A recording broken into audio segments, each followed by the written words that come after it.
Bonjour à tous, bienvenue pour cette catéchèse du samedi. Ce dimanche, nous fêtons le Christ roi. Le Christ roi, alors qu'est-ce que ça peut bien vouloir dire? En quoi ça nous concerne? C'est ce que je vous propose de voir au cours de cet enseignement d'une durée d'environ une demi-heure.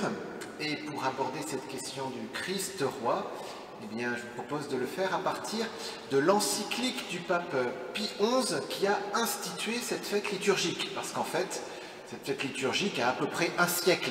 Elle ne date pas des origines, elle date d'un siècle, même si évidemment il y a des choses qui sont dans la tradition depuis bien longtemps.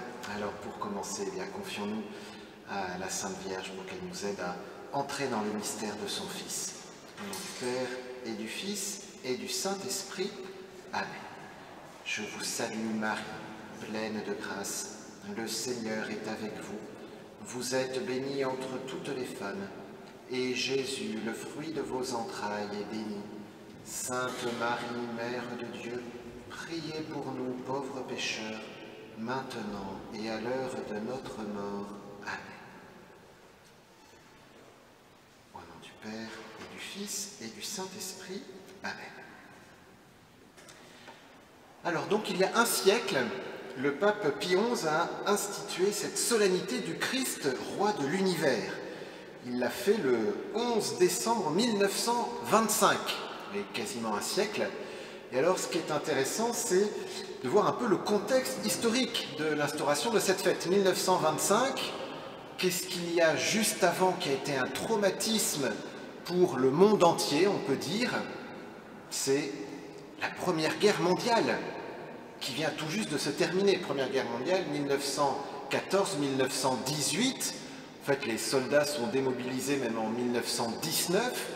Et c'est un traumatisme absolument colossal, notamment au niveau des pertes humaines. Je pense que tous, vous avez remarqué que dans n'importe quel village de France, il y a un monument aux morts, avec une liste impressionnante par rapport même à la taille du petit village, de soldats morts au cours de la Première Guerre mondiale. En France, il y a eu 1,7 million de morts au cours de la Première Guerre mondiale sur 39 millions d'habitants. Ça veut dire 4% de la population française est morte au cours de la Première Guerre mondiale.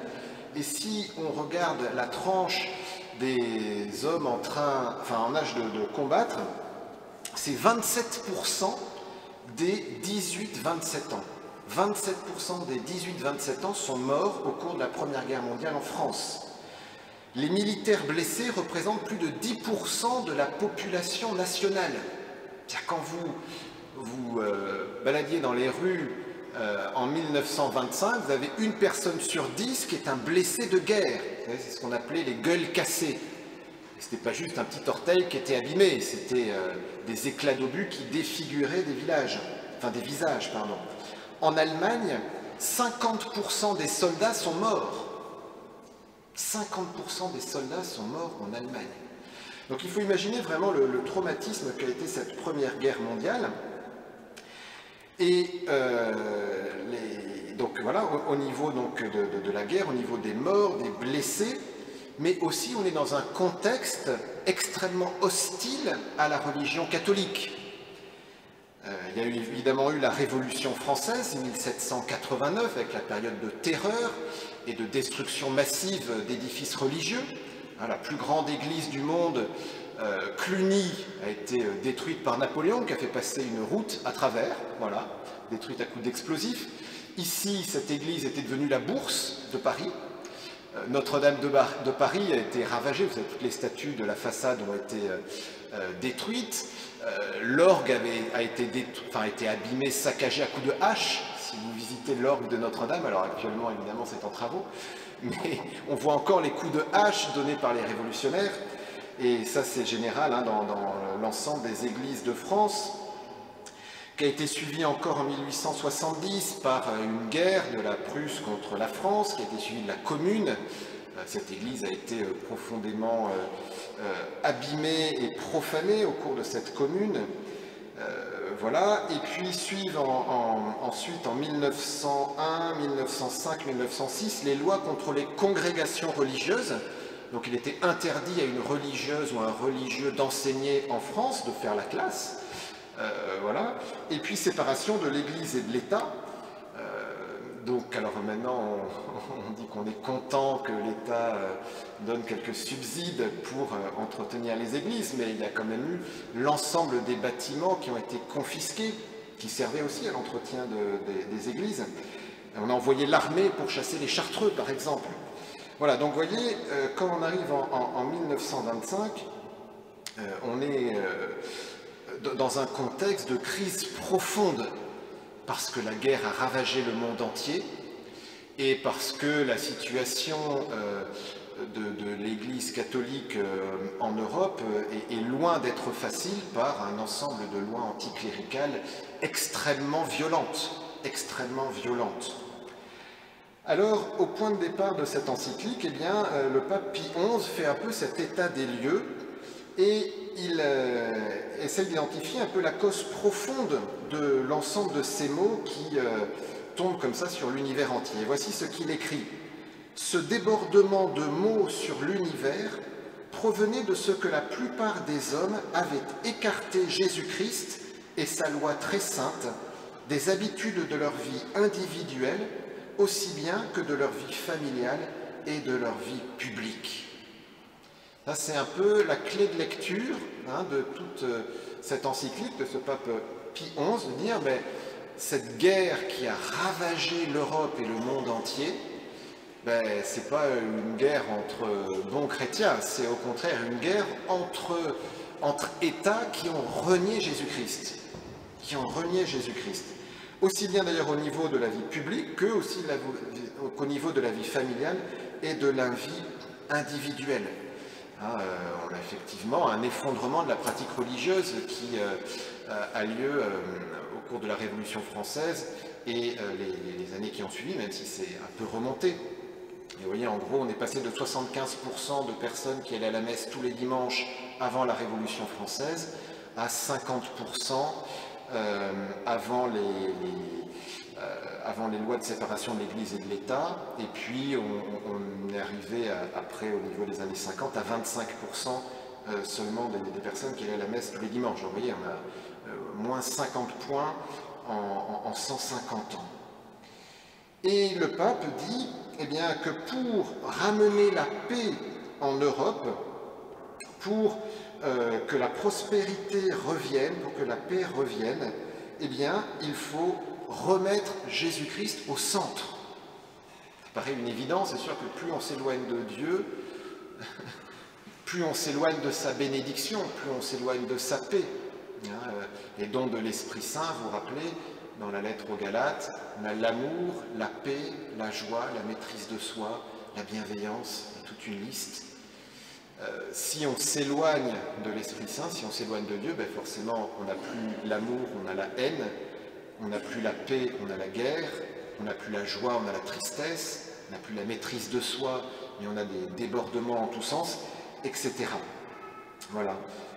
Et donc, voici ce qu'il écrit. « Jamais ne pourrait luire une ferme espérance de paix durable entre les peuples, tant que les individus et les nations refuseraient de reconnaître et de proclamer la souveraineté de notre Seigneur. C'est pourquoi, après avoir affirmé qu'il fallait chercher la paix du Christ par le règne du Christ, nous avons déclaré notre intention d'y travailler dans toute la mesure de nos forces. Par le règne du Christ, disions-nous, car pour ramener et consolider la paix, nous ne voyons pas de moyen plus efficace que de restaurer la souveraineté de notre Seigneur. » Voilà donc l'intention du pape Pie XI en instituant cette solennité du Christ roi.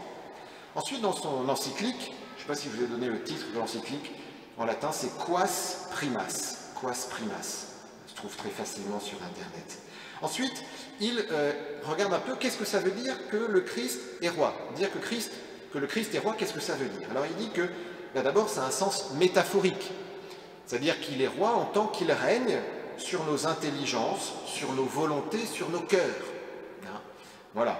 Mais il est aussi roi au sens propre, parce que le grand roi par excellence, c'est le Père, et que le Fils, il est Dieu comme le Père. On dit qu'il est consubstantiel au Père. Donc si le roi est Père, il partage sa royauté, évidemment.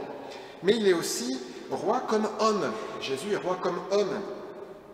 Il y a plusieurs textes bibliques qui en parlent. Je ne lis pas dans l'Ancien Testament, on a déjà le livre de Daniel, on a aussi dans Saint Jean. Et puis aussi, Jésus est roi en tant qu'il nous a rachetés. Sur la croix, il nous a rachetés, de même qu'à l'époque, on rachetait un esclave. Un esclave, c'était une somme d'argent, donc on payait pour lui racheter sa liberté. Et donc du coup, il appartenait à ce nouveau maître. Voilà. Donc nous appartenons au Christ, c'est notre maître, c'est notre roi, en tant qu'il nous a rachetés au pouvoir de la mort et du péché, en souffrant sa passion et en ressuscitant, en nous sauvant, voilà, tout simplement. Alors, ce thème de Jésus qui est roi, c'est abondant dans les Écritures, dans l'Ancien Testament, comme dans le Nouveau. Je ne vais pas développer tout ça, vous pourrez regarder cette encyclique, ou tout simplement, les lectures de la messe de ce dimanche donnent un petit aperçu de textes bibliques qui parlent de la royauté de Jésus. Ensuite, le pape dit que Jésus est roi, et en tant que roi, il a les trois pouvoirs. Vous savez, dans toute société, on peut séparer trois pouvoirs. Le pouvoir législatif, celui de faire les lois. Et Jésus établit sa loi, la loi nouvelle. On a comme ça des passages en Saint Matthieu. « Vous avez appris que, et moi je vous dis ». Voilà. Ensuite, il y a le pouvoir judiciaire, le pouvoir de juger. Et on sait que Jésus est le juge des vivants et des morts, qui présidera le jugement dernier. Voilà. Et puis aussi le pouvoir exécutif, donc de faire appliquer les lois. Voilà, parce que ce que Jésus a décidé, il le fait. Le pape continue en disant que la royauté du Christ, elle est évidemment spirituelle. Et ça, c'est quelque chose d'important. C'est une royauté spirituelle. Il n'est pas en train de... Le pape n'est pas en train de faire un cours de politique pour dire qu'il faudrait réinstaurer la monarchie, je ne sais pas trop quoi. Non, non. La royauté du Christ, elle est spirituelle. Et là, il mentionne évidemment ces passages du Nouveau Testament où il y a une méprise par rapport à Jésus. Vous savez qu'on veut prendre Jésus pour le faire roi. À un moment, je crois que c'est après la multiplication des pains, c'est tellement extraordinaire, il a fait tellement de miracles qu'on veut le prendre pour le faire roi. Et qu'est-ce que fait Jésus? Il fuit, il se cache. Et il y a encore un autre moment, vous savez, c'est devant Pilate. Pilate lui dit, alors, comme ça, tu es roi? Non, on dit que tu es roi, comme roi tu fais un beau roi. Non, et Jésus, ma royauté ne vient pas de ce monde. Parce que si ma royauté venait de ce monde, il y aurait eu des légions d'anges qui seraient venus pour me défendre. Donc ça c'est très clair. Mais, ajoute le pape, c'est pas parce que la royauté du Christ elle est spirituelle qu'elle ne doit pas s'incarner dans nos vies et dans nos états. Nous ne sommes pas des anges comme ça, désincarnés. Non, nous avons un corps, nous sommes en relation les uns avec les autres. Et dire que Jésus est notre roi sans que notre action soit aucunement impactée par cette vérité, c'est contradictoire, ça serait même de l'hypocrisie.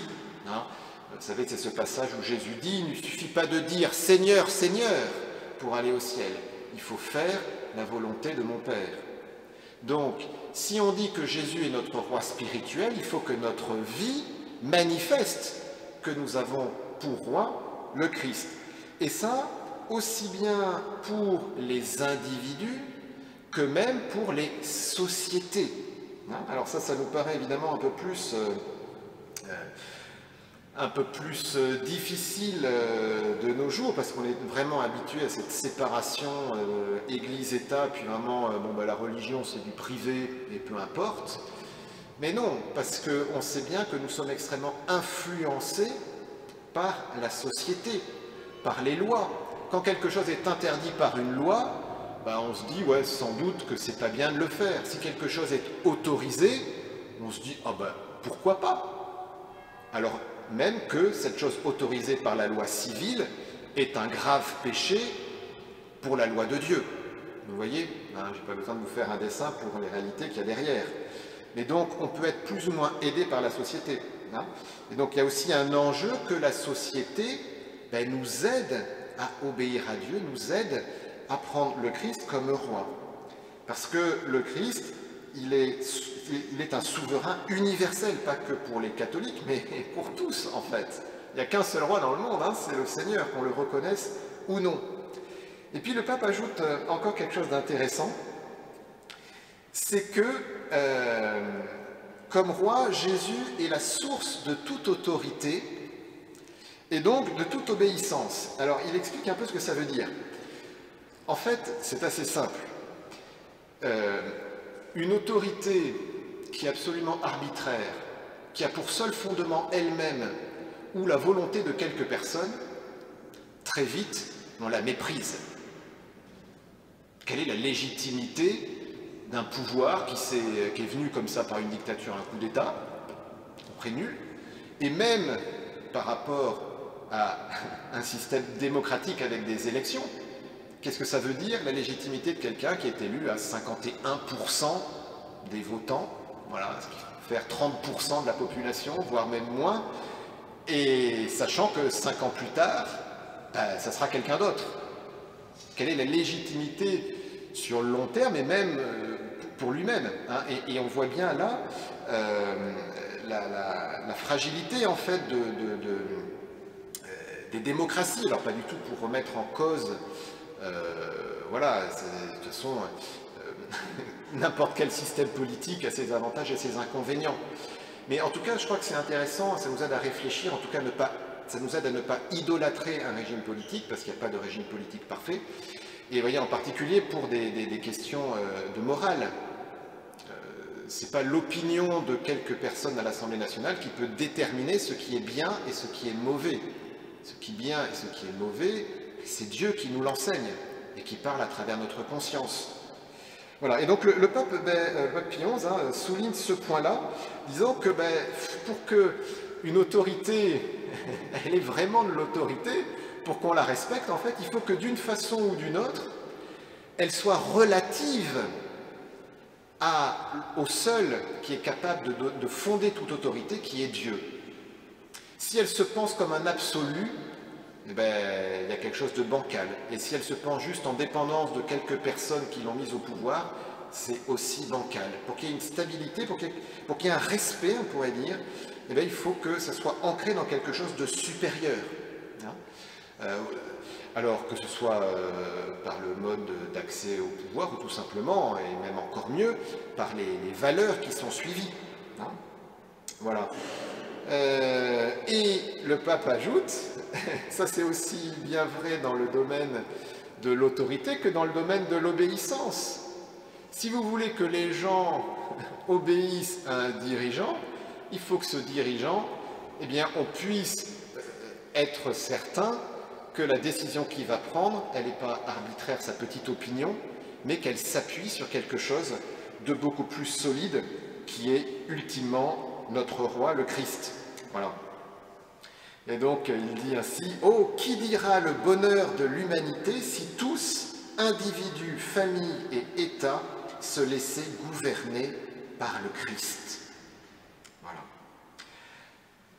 Donc, vous voyez, le pape, hein, d'abord, c'est un peu le contexte historique, puis ensuite, qu'est-ce que veut dire que Jésus est roi? Et ensuite, il réfléchit à pourquoi instaurer une nouvelle fête liturgique? Pourquoi encore une nouvelle fête? Comme si on manquait de fêtes dans notre Église catholique. Et alors, il dit, quelque chose de très intéressant, c'est que pour qu'une idée se diffuse dans le peuple chrétien, il n'y a pas de meilleur moyen que la liturgie. Un pape peut écrire 25 000 textes, ça ne va pas changer grand-chose. Alors évidemment, il y a toujours quelques théologiens qui vont lire ça, quelques personnes qui ont envie de creuser, mais surtout si ça fait un pavé de 200 pages, comme certaines encycliques, bon, concrètement, il n'y a pas grand monde qui le lit, et l'impact est assez réduit. Alors que une solennité, en plus un dimanche, où tout le monde est censé aller à la messe, en tout cas, voilà, si on prétend être vraiment catholique, bon, eh bien, ça se diffuse, ça devient quelque chose de naturel. Et donc, voilà. Et il donne quelques exemples comme cela. Vous voyez, par exemple, la fête Dieu, la fête du Saint-Sacrement, qui a été instituée au Moyen-Âge pour développer le culte eucharistique, pour réaffirmer que, ben oui, c'est bien Jésus qui est présent dans l'Eucharistie. Autre exemple qui donne, le Sacré-Cœur, fêter le Sacré-Cœur. Mais fêter le Sacré-Cœur, ça a été institué en particulier pour rappeler que Dieu est amour, en particulier dans un contexte qui était assez jansénisant, c'est-à-dire où on présentait d'abord Dieu comme un méchant qui était là à compter les bons points, les mauvais points, et comme un juge assez terrifiant. Et donc, le Sacré-Cœur, Jésus qui nous aime, qui a un cœur, vous voyez. Et donc là, eh bien pareil, même idée, dans notre univers, qui depuis 2-3 siècles, on va dire, met complètement Dieu de côté, on va rappeler que le cœur de tout, le fondement de tout, c'est Jésus. Il n'y a pas d'autre fondement à notre vie, et même à nos sociétés, que Jésus. Le pape dit donc, voilà, maintenant, il y a la nécessité de lutter contre le laïcisme, le fait que individus et États ont mis de côté Jésus. Et donc, il faut le remettre à la source de toutes nos activités, car c'est lui le chef et non pas les hommes. Alors, le pape, d'ailleurs, détaille un peu les 6 étapes progressives qu'il y a eu dans la laïcisation des sociétés. Il dit la première étape, c'est de nier la souveraineté de Jésus, au niveau un peu théorique. Puis ensuite, on va refuser à l'Église une place dans la société. Donc ça, typiquement, c'était les lois contre les congrégations au début du XXe siècle, où on interdisait à un prêtre, à une religieuse, un religieux de faire la classe, voilà, d'enseigner. Ensuite, dit troisième étape, on met le christianisme au même niveau que toutes les religions. Toutes les religions se valent, comme c'était la même chose de sacrifier un taureau que d'offrir l'Eucharistie. Puis on soumet l'Église à l'État, et ça c'est un combat d'ailleurs qui est assez constant, même déjà sous l'époque de la monarchie, la nomination des évêques. La plupart des régimes politiques ont toujours voulu avoir la main mise sur la nomination des évêques. Même encore maintenant en France, même si c'est le pape qui nomme les évêques, eh bien, il faut que le ministère des cultes n'oppose pas son veto. Voilà. Et dans les régions concordataires, donc l'Alsace, la Lorraine, là, ça se passe vraiment en concertation avec l'État. Et actuellement, il y a des pays où, effectivement, l'Église n'a absolument aucun droit. On peut penser à la Chine. Actuellement, il y a une réelle persécution du christianisme en Chine par le pouvoir communiste. D'ailleurs, tous les régimes communistes ont persécuté l'Église. Ensuite, cinquième étape, il dit on substitue au christianisme, alors là c'est très intéressant parce que c'est écrit en 1925 quand même, on substitue au christianisme un simple sentiment de religiosité. Et aujourd'hui, on n'arrête pas d'avoir les applications petits bambous, le yoga pour les nuls, voilà, il ne faut surtout pas faire mention d'une religion formelle, ou encore moins du catholicisme, mais par contre, une spiritualité, ça, on trouve ça formidable. Vous voyez, mais c'est encore dans un processus de laïcisation. Et puis, la sixième étape, il dit, là, on supprime toute référence à Dieu. Alors, voilà, c'est l'annihilation complète. Et comme conséquence, il dit, de cette laïcisation progressive, il y a des haines, jalousies et rivalités internationales. Bon, il suffit de penser à ce qui se passe entre l'Ukraine et la Russie actuellement, dans les jalousies et rivalités internationales. Il continue en disant il y a des ambitions effrénées qui se couvrent bien souvent du masque de l'intérêt public et de l'amour de la patrie, avec leurs tristes conséquences.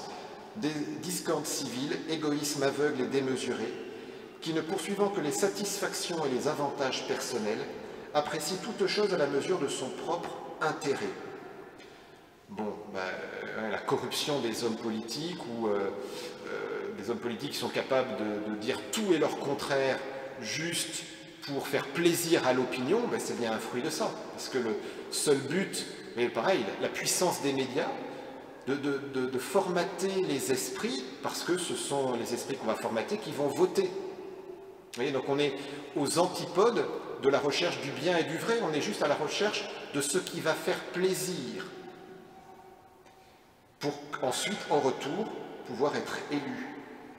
Fruit encore de cette apostasie, continue le pape Pie XI, la paix domestique bouleversée par l'oubli des devoirs et l'insouciance de la conscience, l'union et la stabilité des familles chancelantes.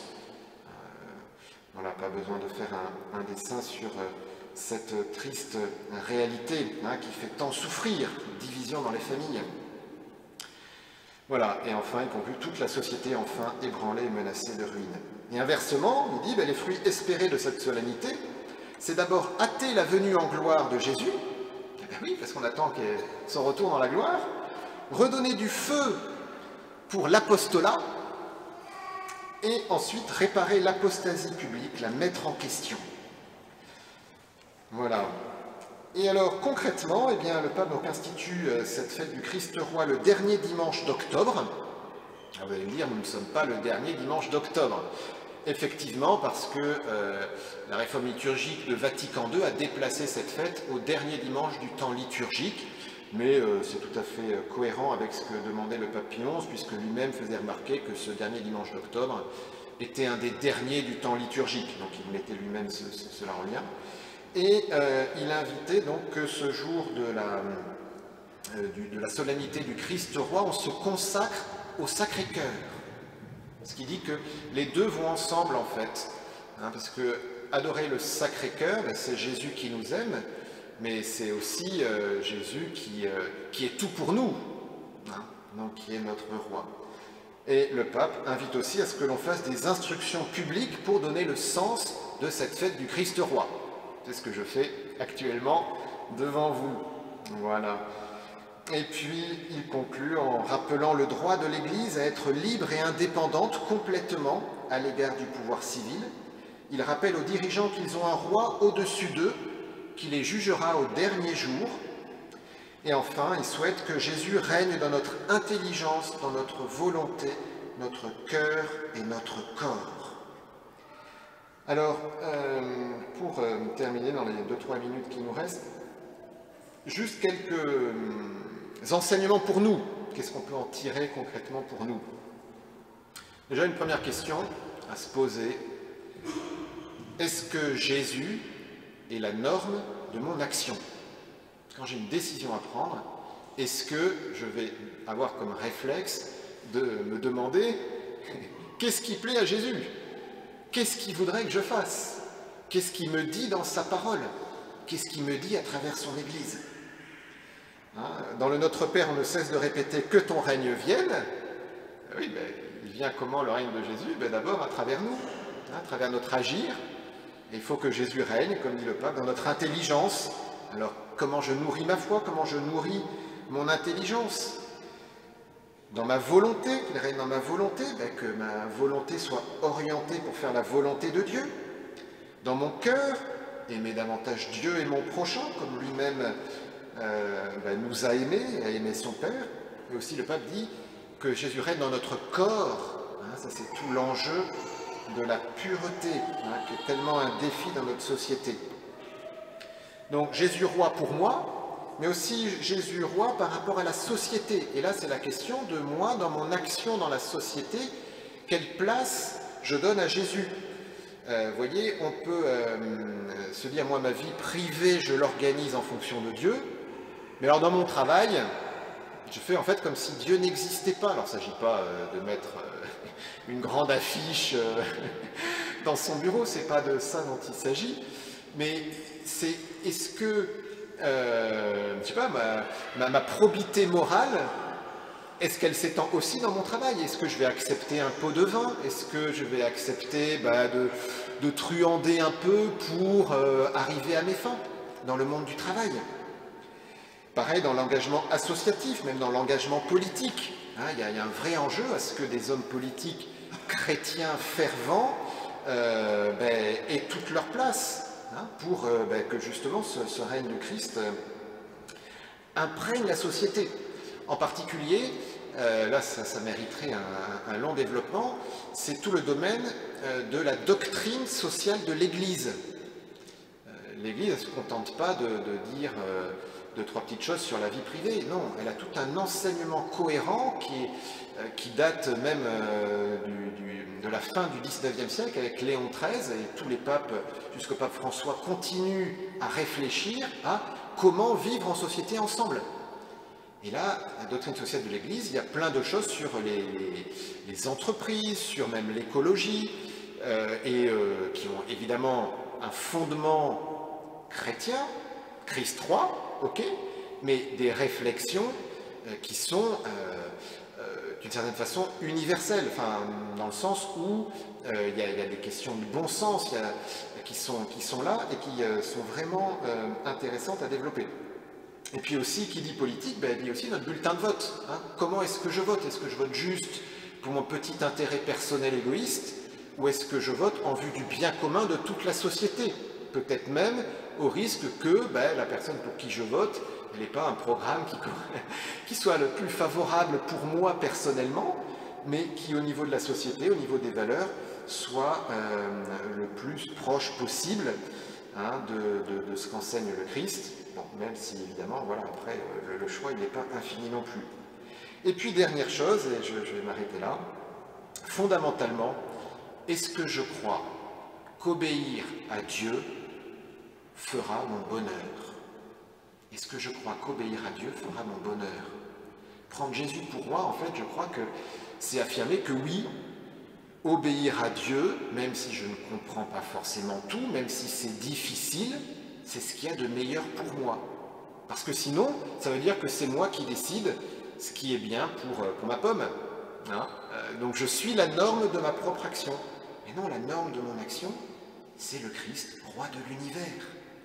Alors il y a des fois ce que dit Jésus, c'est très agréable, mais il y a des fois ce que dit Jésus est aussi exigeant, parce que Jésus est toujours en train de vouloir que nous nous convertissions, que nous nous améliorions. Hein, il y a une phrase que je trouve très très juste par rapport à ça. Dieu nous aime tels que nous sommes, et ça c'est fondamental d'être convaincu de ça. Dieu nous aime tels que nous sommes, son amour est inconditionnel, mais il nous aime tant qu'il ne veut pas nous laisser tels que nous sommes. Il nous aime tant qu'il ne veut pas que nous restions tels que nous sommes. Il veut que nous progressions toujours en sainteté. Et ça, évidemment, c'est exigeant. Et donc, ça nécessite que je fonde tout mon être, toute ma vie, dans le Christ, et non dans juste ce que moi je trouve bien. Voilà, alors j'espère avec ces quelques réflexions, qui sont tout simplement la lecture commentée de cette encyclique Quas Primas du pape Pie XI, vous avoir aidé à entrer un peu dans le sens de cette fête, cette solennité du Christ roi de l'univers. Et comme le pape a invité à ce que l'on se consacre au Sacré-Cœur au cours de cette fête, eh bien je vous propose de vous lire, pour qu'on la prie ensemble, cette consécration au Sacré-Cœur de Sainte Marguerite Marie. Et nous allons terminer par cela. Au nom du Père, et du Fils, et du Saint-Esprit. Amen. Je donne et consacre au Sacré-Cœur de notre Seigneur Jésus-Christ ma personne et ma vie, mes actions, mes peines et mes souffrances, pour ne plus me servir d'aucune partie de mon être que pour l'aimer, l'honorer et le glorifier. C'est ici ma volonté irrévocable que d'être tout à lui et de faire tout pour son amour, en renonçant de tout mon cœur à tout ce qui pourrait lui déplaire. Je te prends donc, ô Sacré-Cœur, pour l'unique objet de mon amour, le protecteur de ma vie, l'assurance de mon salut, le remède à mon inconstance, le réparateur de tous les défauts de ma vie et mon asile à l'heure de ma mort. Sois donc, ô cœur de bonté, ma justification envers Dieu le Père, et détourne de moi les traits de sa juste colère. Ô cœur d'amour, je mets toute ma confiance en toi, car je crains tout de ma faiblesse, mais j'espère tout de tes bontés. Consume donc en moi tout ce qui peut te déplaire ou résister, et que ton pur amour s'imprime à tel point dans mon cœur que jamais je ne puisse t'oublier ni être séparé de toi. Je t'en supplie par toutes tes bontés que mon nom soit écrit en toi, puisque je veux faire consister tout mon bonheur à vivre et à mourir en qualité de ton serviteur. Amen. Notre-Dame des Victoires, refuge des pécheurs et secours des malades. Au nom du Père, et du Fils, et du Saint-Esprit. Amen. Merci pour votre attention et bonne fin d'après-midi.